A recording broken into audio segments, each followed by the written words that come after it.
Okay, hello everybody, welcome back to another Guitar Talk.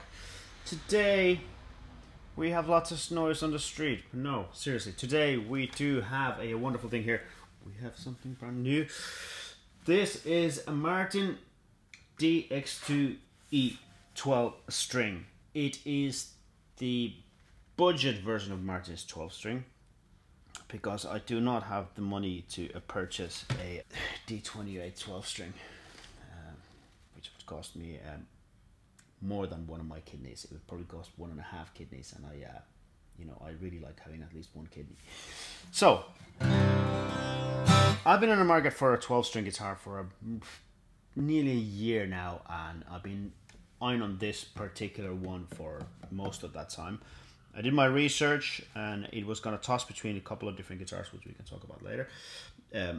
But this is what I kind of settled for the value and all that. So we're now in the February in 2023. Exactly a year ago, I could have bought this brand new in a shop in Dublin for just over 700 euros. Right now, the retail value of one of these in Europe is just short of 850. So that's the inflation in Europe in the guitars in a year. Martin still have it on their website, and the US recommended retail price is $649, which is a huge difference if you think of it. Unfortunately, I wasn't going to America anytime soon, so I had to look for one in here in Europe. This one came up second hand in very good condition, and I got it down to 600 euros, which I'm very, very happy with the price. It's a beast, so let's play some music first and then we'll talk.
That sounds remarkably sweet. I'm really enjoying this guitar.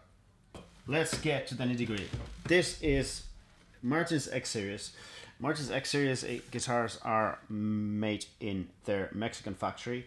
I already have one of their Triple RS1, which is a guitar I absolutely love. I play with Slither every week, and probably gonna hold on to it for a very, very long time, if not until the day I part this wonderful planet. Absolutely great guitar. This one is a little bit lower on the scale of things as it goes construction wise, so there's a couple of issues that I had doubts about before I bought it. It has a spruce top, Very nice, apparently hand polished. And it feels really, really nice. It doesn't have a binding as such. It does have a kind of a...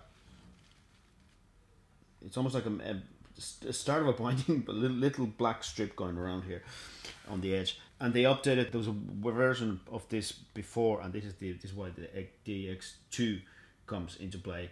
And there's a mother of pearl inlay here, and a few other things. So yeah, spruce top.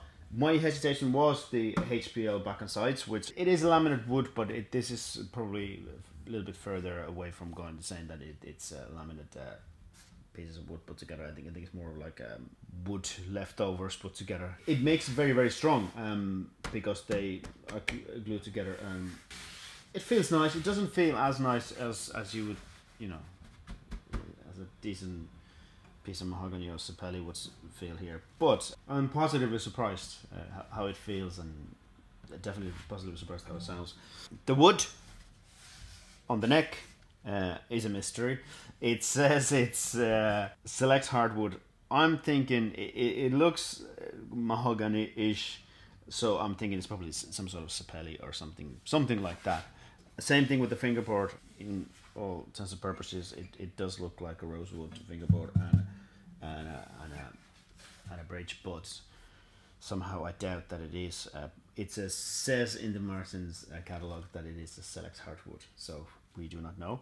There's 12 nice tuners on the headstock there, and they look really, really nice. And you might be wondering why am I missing one string, and that gets me into the next subject. 12 string guitars. John Butler had it sussed out. The higher octave G string is more hassle than it's worth. I don't particularly like the sound of it. When I've learned about John Butler's way of taking that string off, I kind of gave it a go, and I definitely prefer it that way. It is very, very brittle string as well. It's lighter than the highest of the strings on the guitar, and it keeps on breaking a lot, so it's kind of more hassle than anything. So it's a 12 string, but I'm playing as an 11 string guitar, so there you go.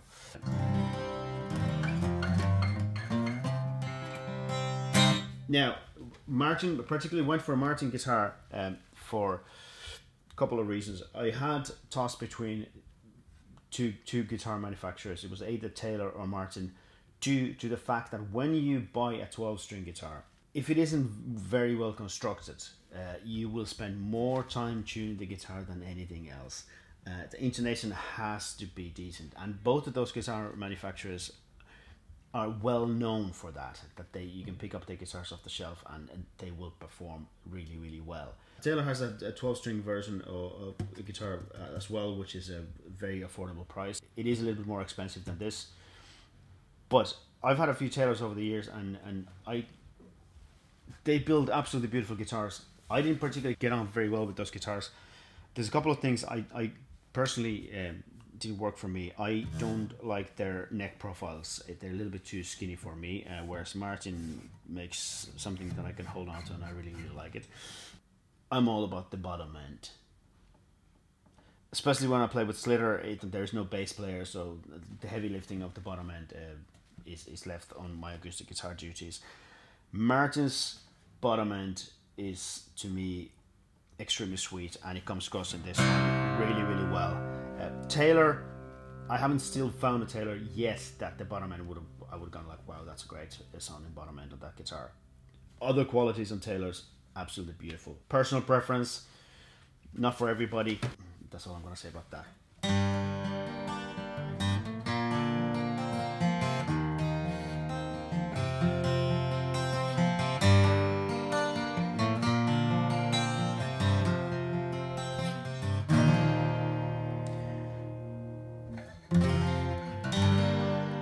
The neck is chunky, and it feels a little bit wider. I'm not sure if it is or not, but it feels a little bit wider than my Triple O RS1 Martin, and it would make sense because there's a extra 6 strings squashed into the neck. I always thought that finger picking was something you wouldn't do in a 12 string guitar, and then I saw jump off or do it, and then I was like, okay, I was wrong. And this is actually very comfortable to finger pick. It takes a little bit of getting used to, due to the fact that the strings are a little bit more crowded compared to where they would be in a 6 string, and because of the double strings, it doesn't land on them the same way than it would on a 6 string.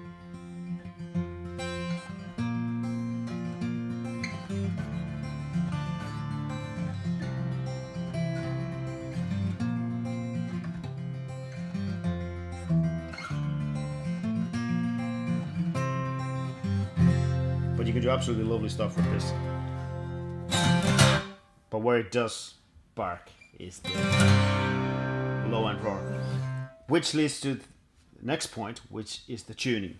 I use DAT-GAT for everything. Thing about 12 strings, which I don't think it's mentioned enough, is that there is a lot more tension on a 12 string guitar than there is in a normal guitar. And leaving your guitar in a standard tuning, in a standard pitch, it's not good for the guitar in the long run. I know it sounds crazy, but it's a fact. And like, even this guitar was tuned to standard, and there's a little bit of tiny bit of bulging here. It's nothing bad. It's nothing that affects any part of the instrument yet, but I could see it coming. So my first thing was I put new strings on it, but light strings, which I'm a heavy string user. On a normal guitars I use 13s. These ones are, I think they're 10s, but the strings feel very, very different on a 12 string guitar. So 10s feel much heavier than they actually are, because every finger is pressing down 2 strings at the same time. And I tune it all the way down to C. So it's basically C, G, C, F, G, C, and I absolutely love this tuning. Basically DAT-GAT, just one tone down.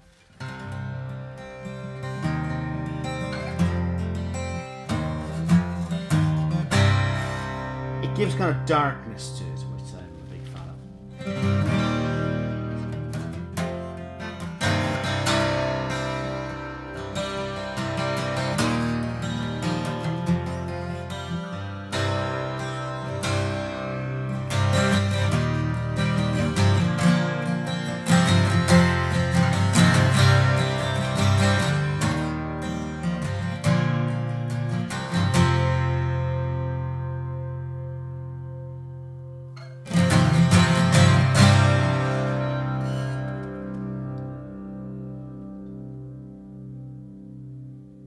There's a lovely resonance out of the guitar. It really hums in your hand, and I'm looking forward to exploring what I'm going to be doing with this guitar.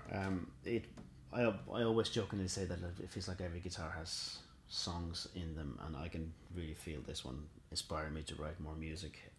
It's inspiring me every day to pick it up and play it as well, which is always a positive thing. So my honest opinion of Martin D-X2E 12 string is that it is a great guitar for the value. It is a real workhorse of a guitar. It has a pickup system, which I haven't tried yet, and I might do another video on that later on some stage when we look at more of the pickups.